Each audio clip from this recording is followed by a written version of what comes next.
Picture this, a blazing hot Tuesday afternoon on Interstate 40. Families grabbing snacks, truckers stretching their legs, kids running toward playground swings. Just another ordinary day at a highway rest stop.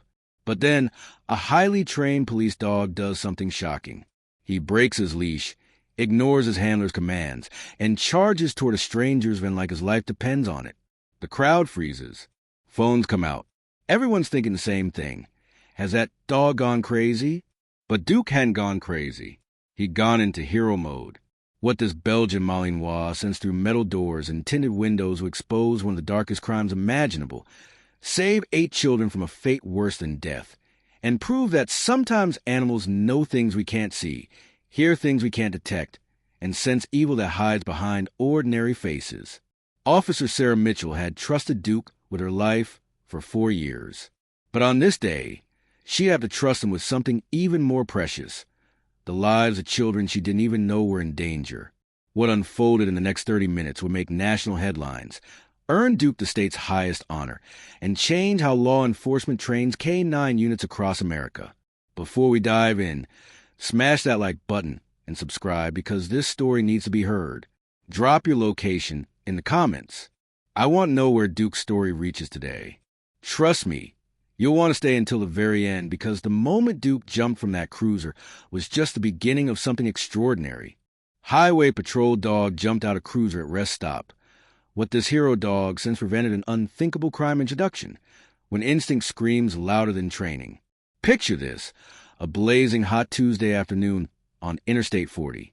Families grabbing snacks, truckers stretching their legs, kids running toward playground swings. Just another ordinary day at a highway rest stop.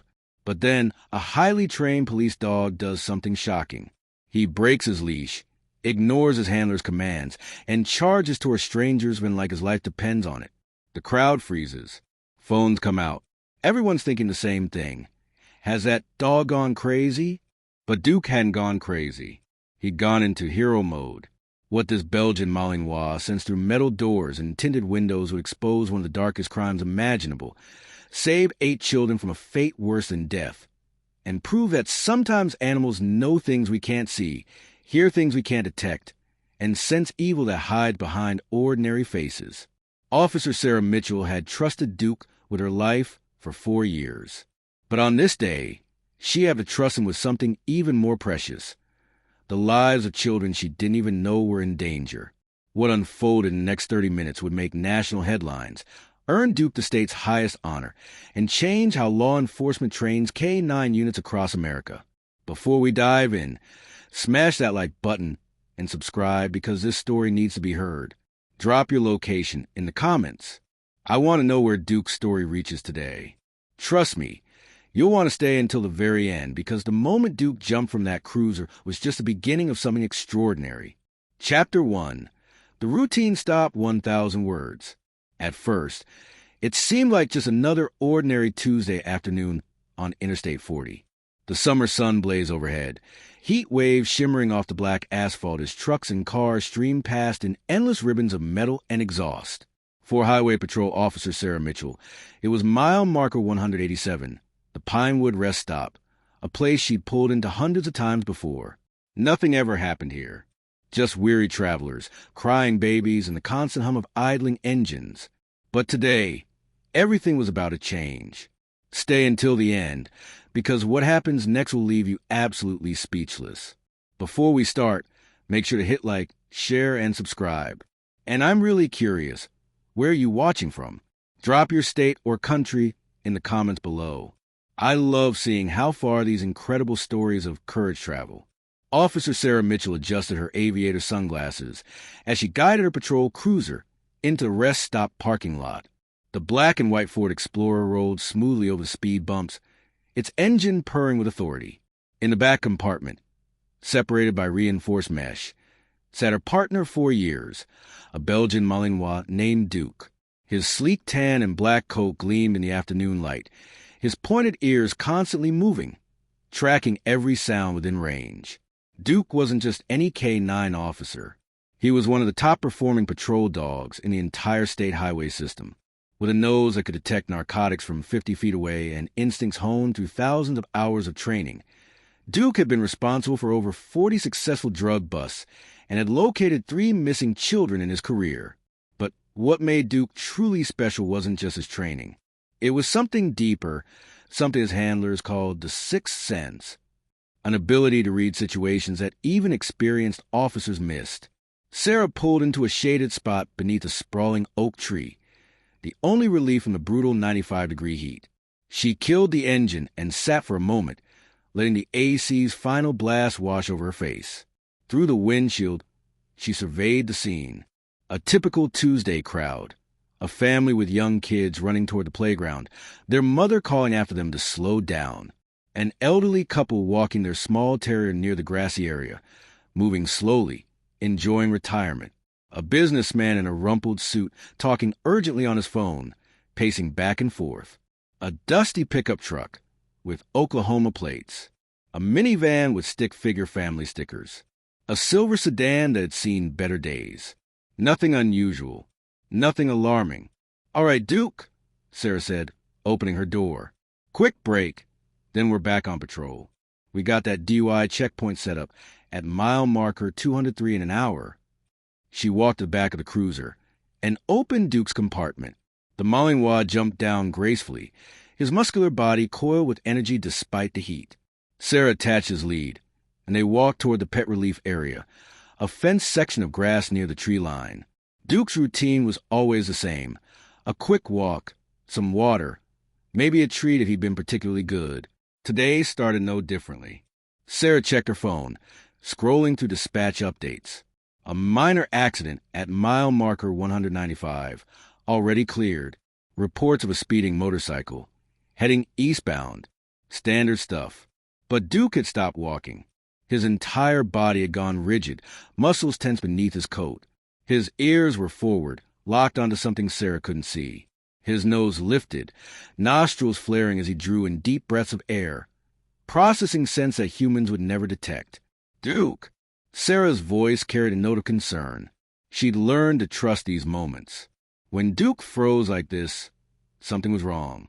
The dog's training was impeccable. He didn't react without reason. His brown eyes were fixed on a main parking area, specifically on a section near the restroom buildings. A low growl rumbled in his chest, so quiet that only Sarah could hear it. It wasn't aggression. It was alert, warning, communication. Sarah's hand instinctively moved to her duty belt, fingers brushing the radio. Her eyes followed Duke's gaze, scanning a lot more carefully now. What was he sensing? She saw the same scenes as before. Families, travelers, cars. But Duke's focus was laser-sharp, aimed at a white cargo van parked away from a main cluster of vehicles, backed into a spot near the far corner of the lot.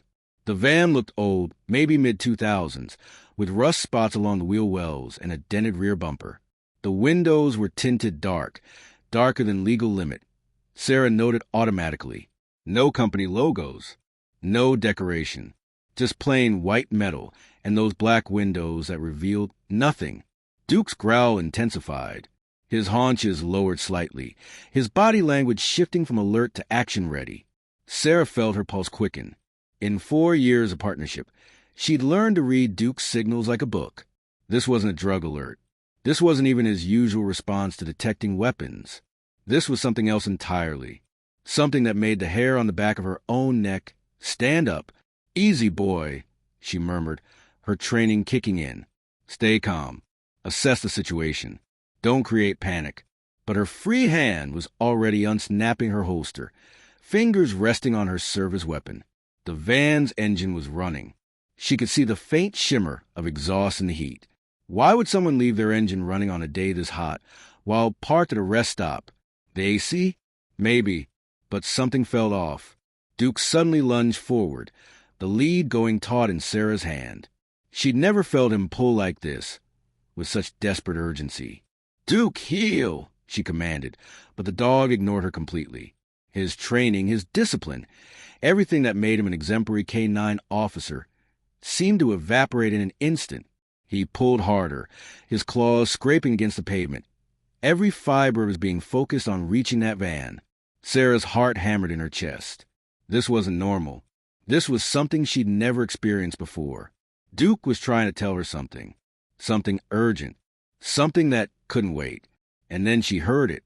A sound so faint, so easily lost in the ambient noise of the rest stop, that she almost missed it entirely. A child's cry. Muffled, distant, coming from the direction of that white van. Sarah's blood ran cold. Her mind raced through protocols, training, procedures. But Duke had already made the decision for both of them. With a strength that surprised even his handler, the Belgian Malinois broke free from Sarah's grip, the lead slipping through her fingers. And then he ran, straight toward the van, straight toward whatever danger lay waiting behind those tinted windows. "Duke!" Sarah shouted, already running after him, her hand keying her radio. "Dispatch! This is Unit 7-4. I need immediate backup at Pinewood Rest Stop. Mile marker 187. Officer requesting assistance. K-9 in pursuit of possible suspect vehicle." Her boots pounded against the hot pavement as she chased after her partner, watching as Duke closed the distance to the van in seconds. The dog's bark echoed across the parking lot, sharp and commanding, causing heads to turn, families to stop and stare. And inside that van, behind those dark windows, something moved. Someone realized they had been detected. The van's engine revved suddenly, tires beginning to turn. But Duke was faster. The K-9 officer launched himself at the driver's side door just as it began to roll forward, his paws hitting the metal with a thunderous impact. His bark now a continuous warning that shattered the peaceful afternoon into fragments of chaos and fear. Sarah's hand was on her weapon now, adrenaline flooding her system. Whatever Duke had sensed, whatever crime was about to unfold, they had just stepped into the middle of it, and there was no turning back. The white van lurched forward, tires screeching against the hot asphalt as the driver panicked. But Duke was relentless, his powerful jaws clamping onto the driver's side mirror, his body weight pulling against the vehicle's momentum. The mirror snapped off with a sharp crack, sending Duke tumbling across the pavement. Sarah's heart stopped for a split second, but the Malinois was already back on his feet, circling the van with fierce determination, barking with an intensity that drew every eye in the rest stop. "Stop! Highway patrol!" Sarah's voice cut through the chaos as she positioned herself in front of the van, hand raised, her other hand firmly on her weapon. The van jerked to a halt, engine still rumbling. Through the windshield, Sarah could see the driver, a middle-aged man with a baseball cap pulled low over his face, his hands gripping the steering wheel so tightly his knuckles had turned white. His eyes darted between Sarah, Duke, and the growing crowd of onlookers pulling out their phones. Duke continued his assault on the van, circling like a shark, his nose pressed against the door seams, the wheel wells, every gap and crevice. His behavior was frantic now, desperate even. Sarah had never seen him like this. The dog was scratching at the rear doors, whining between barks, a sound that sent chills down her spine. That whine meant distress. It meant victims. It meant someone inside needed help immediately. "Driver, turn off the engine and step out of the vehicle with your hands visible," Sarah commanded, her voice steady despite the adrenaline coursing through her veins. She could hear sirens in the distance, backup responding to her call. But they were still minutes away, and minutes could mean everything. The driver didn't move. His eyes met hers through the windshield, and Sarah saw something that made her stomach turn. Cold calculation. This wasn't panic. This was someone weighing options, considering escape routes, measuring risks. "Sir, I will not ask again. Exit the vehicle now." Sarah's hand moved to her weapon, not drawing it yet, but making the threat clear. The crowd had formed a loose semicircle around the scene, phones raised, recording everything. Sarah's training told her this was both good and bad. Witnesses were valuable, but they were also potential casualties if the situation escalated. Finally, the driver's door opened slowly. The man stepped out, hands raised, but his posture was all wrong. Too relaxed, too confident. "Officer, I don't know what your dog's problem is," he said, his voice carrying a slight southern drawl. "I'm just trying to take a break on my way to Tulsa. Got every right to be here." His eyes flicked toward Duke, who had positioned himself at the rear doors of the van, Still barking, still scratching. License and registration, Sarah demanded, moving closer but maintaining a safe distance. And I need you to open the back of that van. The man's jaw tightened. I don't consent to any search. I know my rights. You got no probable cause. But Duke was giving her all the probable cause she needed. The K-9's alert was legally sufficient for a search, and they both knew it. My K-9 partner is indicating the presence of narcotics or other illegal materials in your vehicle. That gives me probable cause. Open the doors, or I'll open them myself when backup arrives. The man's facade cracked slightly. A bead of sweat rolled down his temple. Despite the van's AC having been running, there's nothing in there but my tools. I'm a contractor. Your dog's just confused by the smell of paint and chemicals. But then Duke did something that made Sarah's blood run cold. The Malinois stopped barking. He sat down directly in front of the rear doors, his body rigid, and let out a single haunting howl. It was a sound Sarah had only heard once before, during a training exercise involving a simulated kidnapping scenario. It was Duke's signal for a human in distress. Not drugs, not weapons. A person, a victim. Sarah's weapon was in her hand before she consciously made the decision to draw it. Get on the ground. Now. Face down. Hands behind your head.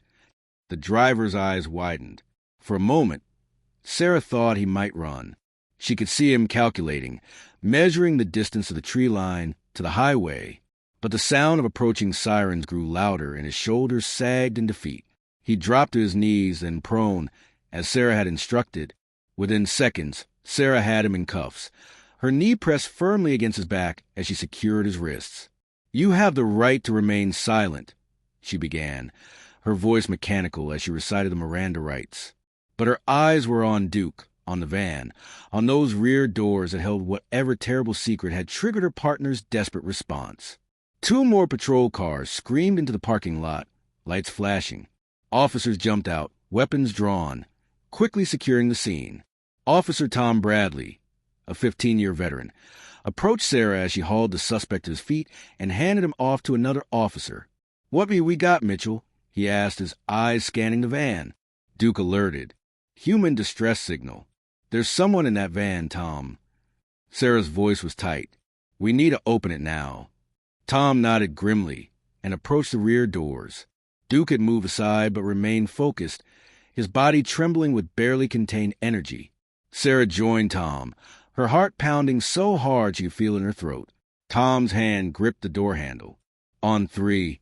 1, 2, 3. The doors swung open, and the late afternoon sun flooded into the dark interior of the van. The smell hit them first, a mixture of sweat, fear, and something chemical, maybe chloroform. And then Sarah saw them. 2 children, a boy and a girl, both appearing to be around 8 or 9 years old. They were bound with zip ties, cloth gags covering their mouths, their eyes wide with terror and confusion. They were alive, conscious, but clearly drugged, their movements sluggish and uncoordinated. "Oh, my God," Tom breathed. Sarah was already climbing into the van, her hands shaking as she reached the little girl first, carefully removing the gag. "You're safe now, sweetheart. You're safe. I'm a police officer. We're to get you out of here." The girl's eyes filled with tears and a small, muffled sob escaped her throat. Behind Sarah, she heard Tom radiating for ambulances, for child services, for detectives. The rest stop had transformed from a scene of routine into a full-scale emergency response. Duke jumped into the van, his earlier aggression completely gone. He approached the children slowly, gently, his tail wagging softly. He licked the little girl's hand, and despite everything she'd been through, she managed a tiny smile. The boy was next, and Sarah worked quickly but carefully to free him, speaking in soothing tones, though her mind was racing with rage and horror at what could have happened if they hadn't stopped here, if Duke hadn't sensed something wrong. As Sarah lifted the little girl out of the van and into the waiting arms of a female officer, she looked back at Duke. The Malinois sat proudly in the van's entrance, his mission accomplished, his instincts vindicated. He had known.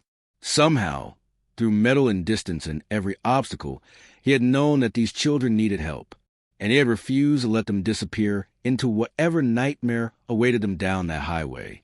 The suspect was being loaded into a patrol car, his head down, his earlier confidence completely shattered. Tom approached Sarah, his face pale. "Mitchell, do you realize what just happened here? What your dog just prevented?" Sarah nodded slowly, unable to speak past the lump in her throat. She walked over to Duke and knelt beside him, wrapping her arms around his neck. "Good boy," she whispered. "Such a good boy." Duke leaned into her embrace, his tail wagging now, satisfied that his work was done. But Sarah knew the real work was just beginning. Who were these children? Where were they taken from? And how many others had this monster already transported before Duke's incredible instincts had finally stopped him? The Pinewood rest stop had been transformed into a command center. Yellow crime scene tape cordoned off the entire section where the white van sat, now surrounded by evidence technicians in navy blue windbreakers marked with bold yellow letters. FBI. The case had escalated within an hour of the children's discovery. What started as a highway patrol stop had become a federal investigation into human trafficking, and the weight of that realization hung heavy in the humid evening air. Sarah sat in the back of an ambulance, watching as the two children were carefully examined by paramedics. The little girl, they'd learned, was named Emma. She was 8 years old, taken from a grocery store parking lot in Little Rock, Arkansas, 3 days ago. The boy was Michael, age 9, reported missing from a shopping mall in Memphis, Tennessee, nearly a week earlier. Their faces had been on missing person posters, on news broadcasts, on social media feeds that had been shared thousands of times by desperate families and concerned citizens. And now they were here alive because a dog had sent something wrong. Duke lay at Sarah's feet, his head resting on his paws, but his eyes were alert, tracking every movement around the scene. He'd been checked by a veterinarian, who confirmed he was uninjured from his tumble when the mirror broke off. The vet had marveled at the dog's conditioning, his focus, his obvious dedication to his work. "This is one remarkable animal," the vet had said, and Sarah had simply nodded, too overwhelmed with emotion to speak. FBI Special Agent Marcus Freeman approached, his tie loosened in the heat, a tablet tucked under his arm. He was a tall black man in his mid-40s, with kind eyes that had seen too much darkness but somehow maintained their humanity. "Officer Mitchell," he said, extending his hand, "I need to get your full statement about what happened here today." Sarah shook his hand and stood, Duke immediately rising with her. They moved away from the ambulance, finding a quiet spot near Sarah's patrol vehicle. "Walk me through it from the beginning," Agent Freeman said, pulling up a recording app on his tablet. Sarah took a deep breath and recounted everything. The routine stop, Duke's unusual behavior, the frozen alertness, the desperate pull toward the van, the howl that signaled human distress. Freeman listened intently, occasionally nodding, his expression growing more serious with each detail. "Your K-9's behavior," he said when she finished. "That's what we call victim alert training, correct?" Sarah nodded. "Yes, sir. Duke completed advanced training 18 months ago. He's certified to detect not just narcotics and explosives, but also to identify signs of human trafficking, concealed persons, and distress situations. But honestly, I've never seen him react this strongly before. It was like he knew exactly what was at stake." Freeman looked down at Duke, who met his gaze with calm, intelligent eyes. "Well, his instincts just saved 2 lives and potentially helped us crack a major trafficking ring." He swiped through screens on his tablet, then turned it to show Sarah. "The driver's name is Gerald Hoskins, age 47. He's got a record. Assault, attempted kidnapping back in 2008, served 6 years. Been off our radar since his release in 2014, but now we know why. He's been operating under the radar, working for someone bigger." Sarah felt her stomach turn. "Working for someone? You mean there are others?" Freeman's expression darkened. "We found a burner phone in the van. Our tech teams already pulled the data. Text messages, coded communications, GPS coordinates. Officer Mitchell, your dog didn't just stop one predator today. He helped us identify a network. We're talking about multiple victims, multiple traffickers, operating across at least 5 states." The magnitude of it hit Sarah like a physical blow. She looked down at Duke, who was watching her with those steady, loyal eyes. How many children had been in that van before Emma and Michael? How many had already been delivered to whatever terrible fate awaited them? And how many more would Duke's actions today prevent from suffering the same? We're executing search warrants right now, Freeman continued, on 3 locations tied to phone numbers that contacted Hoskins. We got teams mobilizing in Oklahoma, Missouri, and Tennessee. Your dog, Officer Mitchell, he just became the most important witness in a multi-state federal investigation. Sarah's hand instinctively moved to Duke's head, her fingers running through his soft fur. He's just doing his job, she said softly. He's trained for this.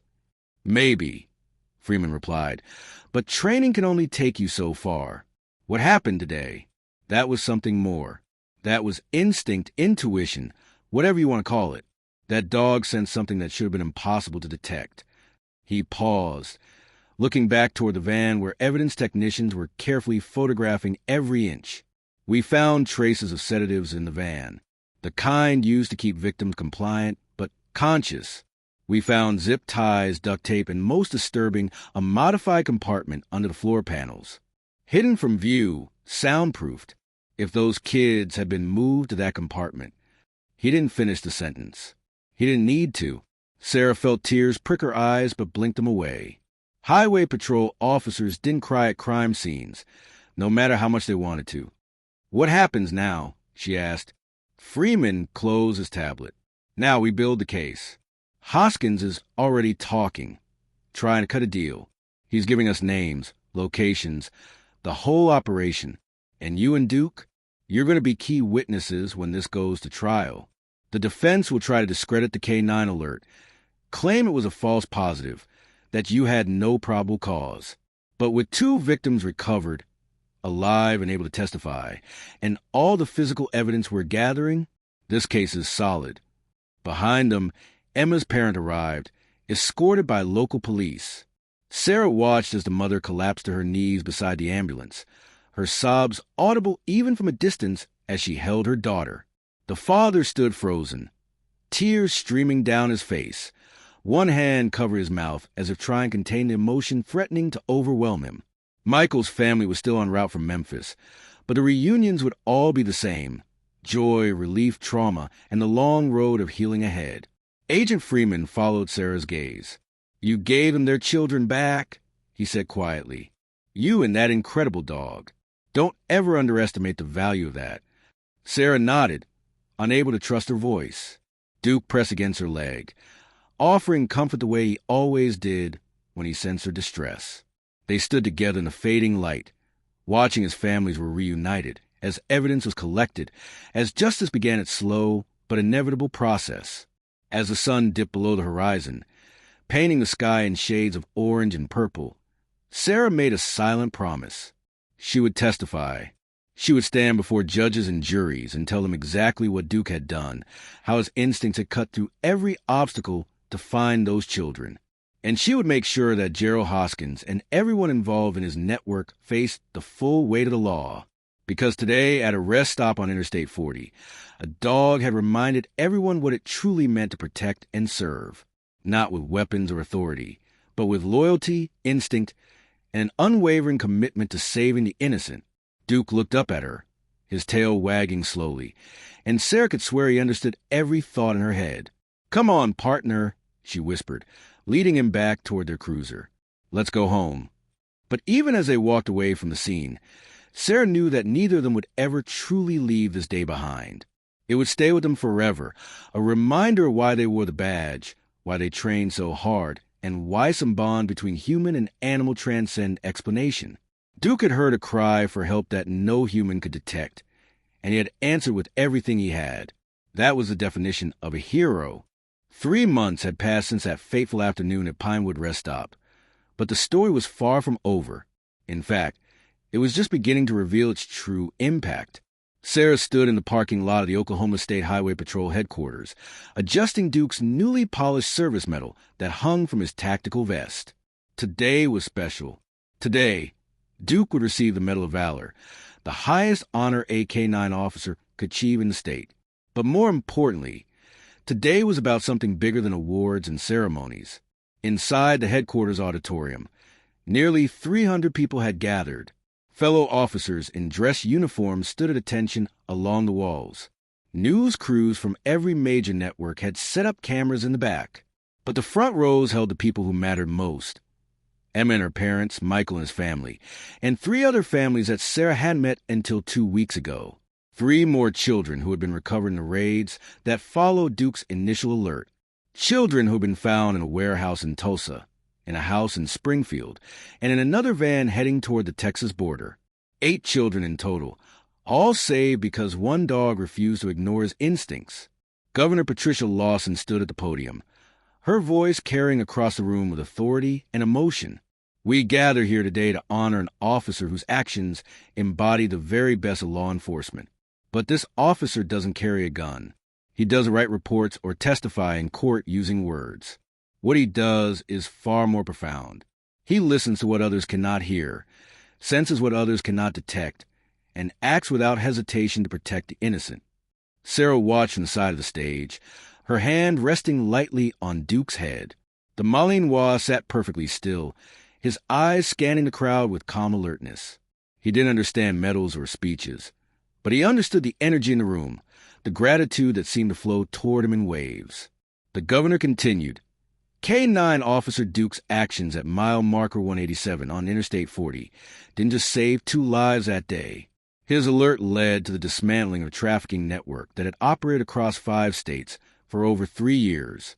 Federal prosecutors estimate that this network was responsible for the abduction and trafficking of at least 40 children. 40 families torn apart by evil. And because of Duke, because of Officer Sarah Mitchell's trust in her partner, that network has been destroyed. A round of applause erupted, and Sarah felt her throat tighten with emotion. She glanced down at Duke, whose tail had begun to wag at the sound of clapping. To him, applause meant he'd done something right, and in the simplest, purest way he had. Officer Mitchell, please bring Duke forward, the governor said, gesturing toward the podium. Sarah gave Duke's lead a gentle tug, and they walked across the stage together. Camera flashes lit up the room like lightning. Duke's nails clicked against the polished floor, his head held high with natural dignity. The governor knelt down to Duke's level, a gesture of respect that Sarah would never forget. On behalf of the state of Oklahoma and all the families you've helped bring back together, I present you with the Medal of Valor. She carefully attached the gold medal to Duke's vest, then looked into his eyes. You're a very good boy, she said softly, and Duke's tail wagged harder. The audience laughed through their tears, a moment of lightness in an otherwise heavy ceremony. But then something unexpected happened. Emma, the little girl from the van, stood up from her seat in the front row. Her mother tried to hold her back, but Emma was determined. She walked toward the stage, her small footsteps echoing in the suddenly quiet auditorium. Sarah's heart clenched as the child climbed the steps, her eyes fixed on Duke. The governor stepped back, understanding that this moment belonged to them. Emma stopped in front of Duke, her hands clasped nervously in front of her pink dress. "Hi, Duke," she said quietly, her voice barely carrying beyond the stage. Duke's entire demeanor changed. His tail wagged in wide, joyful arcs. He stepped forward and gently nuzzled Emma's hand, remembering her, recognizing the girl he'd saved. Emma wrapped her small arms around Duke's neck, burying her face in his fur. "Thank you for finding me," she whispered. "I was so scared, and then I heard you barking, and I knew someone was coming to help." Sarah turned away briefly, wiping tears from her eyes. Around the auditorium, there wasn't a dry eye to be found. Hardened police officers, FBI agents, reporters who'd seen countless stories, all were moved by the simple, profound connection between a child and the dog who'd saved her life. Michael joined them on the stage, followed by the 3 other rescued children, all eager to meet their hero. Duke sat patiently as each child hugged him, petted him, thanked him in their own way. This, Sarah realized, was Duke's real reward. Not the medal, not the ceremony, but this, knowing that the lives he'd touched were safe, whole, and healing. After the ceremony, as the crowd mingled in the reception hall, FBI agent Marcus Freeman approached Sarah with a folder in his hand. "Thought you want to see this," he said, handing it to her. Inside were case files and photographs. Gerald Hoskins had been sentenced to life in prison without parole. For other members of his network had received sentences ranging from 25 to 40 years. The trafficking ring had been completely dismantled, their assets seized, their operations destroyed. "There's more," Freeman said. "Because of Duke's actions and the media coverage, we've seen a 30% increase in K-9 trafficking alert training programs across the country. Departments everywhere want dogs trained like Duke. Your partner started a movement, Officer Mitchell." Sarah closed a folder, overwhelmed by the scope of what had begun with a simple rest stop. "He just did what he was trained to do," she said, but Freeman shook his head. "No, he did what he was born to do. There's a difference. Training gives dogs tools, but instinct like Duke's? That's something special. That's something you can't teach." As the afternoon wore on and families shared their stories of healing and recovery, Sarah found herself standing outside with Duke, watching the sun paint the Oklahoma sky in brilliant shades of gold and crimson. Duke sat beside her, his new medal gleaming on his vest, his expression content and peaceful. "You know you're famous now, right?" Sarah said, scratching behind his ears. "You're going to have to sign autographs." "Well, paw prints, I guess." Duke's tail thumped against the concrete, and Sarah laughed, a sound that felt good after so many heavy emotions. Her phone buzzed with a text message. It was from Emma's mother. "Thank you will never be enough. You and Duke gave us our daughter back. Gave us our future back. We'll be forever grateful." Sarah showed Duke the message as if he could read it. "You hear that, boy? You're a hero." But Duke wasn't interested in phones or messages. His attention had shifted to a young officer walking past with rookie K-9, a German shepherd pup still learning the ropes. Duke watched with the patience of a mentor, and Sarah smiled. Maybe that would be their next chapter, helping train the next generation of K-9 officers, passing on not just the techniques, but the heart. As they walked back to their cruiser, Sarah reflected on everything that had changed since that Tuesday afternoon. The families reunited, the predators behind bars, the children beginning to heal. And at the center of it all, a Belgian Malinois who had refused to ignore his instincts, who had fought against his lead and his training to do what was right. Duke had reminded everyone that sometimes heroism doesn't come a badge or a gun. Sometimes it comes with 4 paws, a keen nose, and a heart big enough to sense suffering and brave enough to stop it.